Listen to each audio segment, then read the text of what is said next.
নমস্কার, অরুস কিচেনোলজিতে আপনাদের সবাইকে আবার স্বাগত জানাচ্ছি।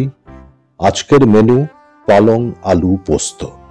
এটা একটা খুব সহজ সাধারণ একটা রেসিপি, কিন্তু অত্যন্ত সুস্বাদু একটা ঘরোয়া রান্না। আমি পালং শাক নিয়েছি 2 বান্ডল, 2 আঁটি। 4-5 বার খুব ভালোভাবে ধুয়ে নিতে হবে, কারণ পালং শাকে একটু ময়লা মাটি এগুলো লেগে থাকার চান্স থাকে। ভালো করে ধুয়ে নিয়ে আমি মাঝারি টুকরো করে কেটে নিয়েছি। আলু নিয়েছি 6খানা মিডিয়াম সাইজের। 6টা আলু ধুয়ে নিয়ে তারপরে আমি মিডিয়াম সাইজেরই ডাইস করে নিয়েছি এবং এই আলুগুলো 3 বা 4 বার খুব ভালো করে ধুয়ে নিয়েছি। পোস্ত নিয়েছি 5 টেবিল স্পুন, তার সাথে 3টে কাঁচা লঙ্কা। পোস্ত এবং কাঁচা লঙ্কা আমরা পেস্ট বানাবো, কিন্তু পোস্তটা আগে গ্রাইন্ডার জারে, ছোট জারে দিয়ে ড্রাই একটুক্ষণ একটু চালিয়ে নেবেন মিক্সিটা। তারপরে কাঁচা লঙ্কা দিয়ে সামান্য একটু জল দিয়ে পেস্টটা বানাবেন, তাহলে খুব সুন্দর একদম মাখা মাখা একটা সুন্দর পেস্ট হয়ে যাবে। রান্নায় চলে আসছি। কড়াই গরম করে 2 টেবিল স্পুন মতো সরষের তেল দিয়েছি। সরষের তেল খুব ভালোভাবে গরম হলে ফ্লেম একদম লো করে একটু অপেক্ষা করে দিয়ে দিলাম 5 ফোড়ন, 1.5 চা চামচ। তেলের মধ্যে 5 ফোড়ন দেওয়ার পরেই এটা নাড়বার কোনো প্রয়োজন হবে না, একটু অপেক্ষা করুন।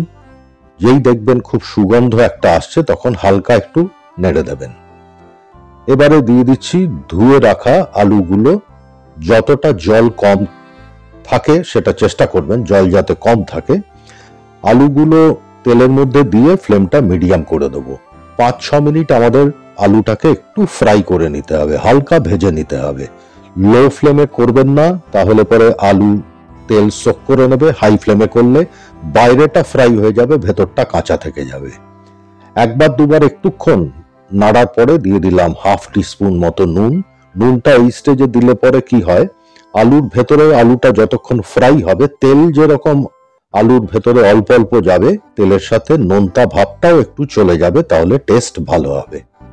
দিয়ে দিচ্ছি 1 কাপ মতো গরম জল। চেষ্টা করবেন গরম জল দেওয়ার। আমাদের এবারের অবজেক্টিভটা হচ্ছে রান্নার আলুগুলোকে আমাদের সেদ্ধ করতে হবে, মানে সফট করতে হবে। লো ফ্লেমে ঢাকা দিয়ে রেখে দেবেন। মিনিট 5 পরে একবার তুলে দেখবেন, যদি মনে হয় যে আরেকটু আলু নরম হওয়া প্রয়োজন, তাহলে আরো 1.5-2 মিনিট লো ফ্লেমে ঢাকা দিয়ে আলুগুলো কুক করে নেবেন, যাতে আলুগুলো খাওয়ার সময় শক্ত না লাগে। এটা আমরা সবাই জানি, স্টিল আমি as a part of the cooking এটা বললাম। এবারে দিয়ে দিচ্ছি পোস্ত এবং কাঁচা লঙ্কার যেটা আমি বেটে রেখেছিলাম। খুব সুন্দর একটা পেস্ট হয়েছে। ফ্লেম মিডিয়ামেই থাকবে, মিডিয়ামেই আছে। এবার মিডিয়াম ফ্লেমে আলু এবং পোস্তটাকে আমরা রান্না করব, কুকিং করব। মিক্সির জারে আবার একটু সামান্য জল দিয়ে ঝাঁকিয়ে আমি দিয়ে দিলাম, কারণ ভেতরে যাতে কিছু লাগা না থাকে। পোস্ত অত্যন্ত দামি জিনিস, মিনিমাম যাতে অপচয় না হয়। সামান্য একটু চিনি দিয়ে দিয়েছি। এবার আরো চিনিটা দেওয়ার পরে 2 থেকে 2.5 মিনিট মিডিয়াম ফ্লেমেই আমরা রান্নাটা করব। এবারে 2 মিনিট 2.5 মিনিট হয়ে যাওয়ার পরে ফ্লেম একদম কমিয়ে দিলাম। কমিয়ে দিয়ে ঢাকা লাগিয়ে দিলাম, একটা কভার দিয়ে দিলাম, যাতে আলু এবং পোস্ত খুব সুন্দরভাবে একটা আরেকটার সাথে মাখা মাখা হয়ে যায়। দেখুন, আমি আমার ভিডিওটা দেখলে বুঝতে পারবেন যে অনেকটাই মাখা মাখা হয়ে গেছে জিনিসটা, অর্থাৎ পোস্তটাও কুকিং হয়ে গেছে। আলুটা কিরকম সেদ্ধ হয়েছে একটু এই স্টেজে দেখে নিন। পুরোপুরি সেদ্ধ হওয়ার এখনই কোনো দরকার নেই, কারণ পরে সেই সুযোগটা থাকবে। এবারে পালং শাক যেটা আমরা কেটে রেখেছিলাম মাঝারি টুকরো করে, পুরো পালং শাকটা কড়াইতে দিয়ে দিলাম। পালং শাক দেওয়ার পরে খুব ভালোভাবে সমস্ত জিনিস একসাথে মেশাতে থাকুন।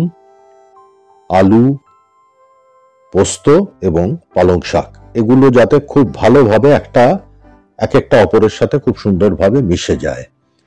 এবারে আমাদের অবজেক্টিভ হচ্ছে পালং শাকটা কুকিং করা, কারণ আলু এবং পোস্ত হয়ে গেছে।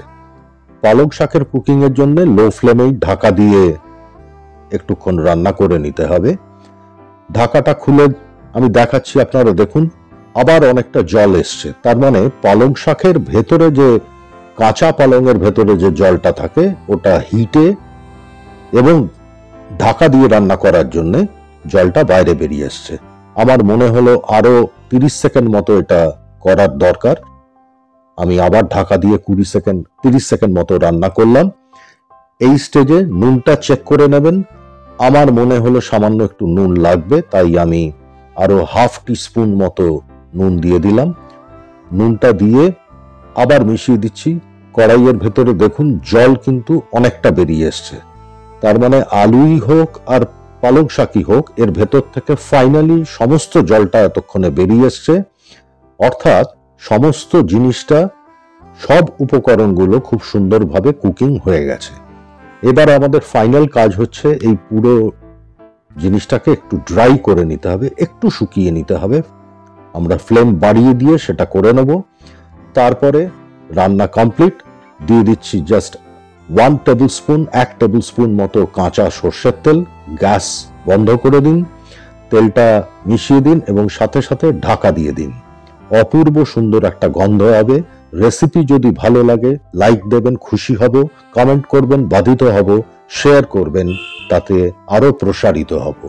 অপূর্ব স্বাদে গন্ধে ভরা পালং আলু পোস্ত আপনাদের সকলের জন্য প্রস্তুত। এটা প্লেটিং করার সময় হয়ে গেছে, কিন্তু এইভাবে এই রেসিপিটা একবার বানিয়ে নিজেরা খাবেন। আমি আশা করছি যে আপনাদের সকলের খুব ভালো লাগবে। পরিবেশন করার সময় তো এসে গেল, সাবস্ক্রাইব কখন করবেন? আমি অপেক্ষায় থাকলাম আপনাদের সাবস্ক্রিপশনের। ভিডিওটি দেখার জন্য সবাইকে অসংখ্য ধন্যবাদ। সবাই ভালো থাকুন, সুস্থ থাকুন, সঙ্গে থাকুন। অনেক ধন্যবাদ। নমস্কার।